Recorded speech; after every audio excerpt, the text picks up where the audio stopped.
Lift میں آئینہ کیوں لگایا جاتا ہے؟ وجہ وہ نہیں جو آپ سمجھتے ہیں۔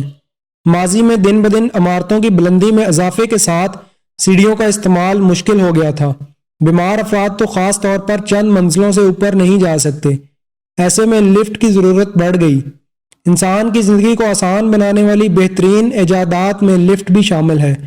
انجینئرز نے لفٹ کے ساتھ بہت سے تجربات کیے ہیں، جس کی وجہ سے یہ وقت کے ساتھ ساتھ بہتر ہوتی رہی ہے۔ لفٹ میں موسیقی یا آئینہ نصب کرنا بھی انجینئر کی ایک حکمت عملی ہے۔ لفٹ میں آئینے کو میک اپ چیک کرنے یا سیلفی لینے کے لیے نہیں لگایا گیا۔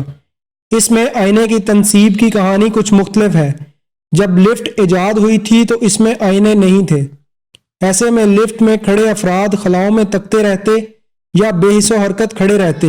جب لفٹ میں کھڑے ان افراد کو بظاہر کرنے کو کچھ کام نہیں ہوتا تو ان کے ذہن میں لفٹ کے گرنے کے خیالات آتے رہتے اور وہ خوف زدہ ہو جاتے۔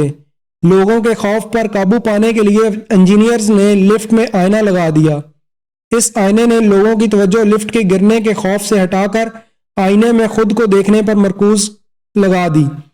اس کے علاوہ لفٹ میں سوار افراد ایک چھوٹے سے باکس نما کمرے میں کھڑے ہونے پر خود کو محصور تصور کرتے ہیں۔ آئینے لوگوں کا یہ محصوری خوف بھی دور کرتے ہیں۔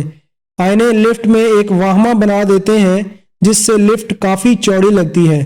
اگلی بار جب آپ لفٹ میں آئینے میں اپنا میک اپ درست کریں، اپنے بال سنواریں یا سیلفی لیں تو یاد رکھیے گا یہ آئینے اس کام کے لیے نہیں ہیں، بلکہ آپ ان آئینوں سے یہ اضافی فوائد حاصل کر رہے ہیں۔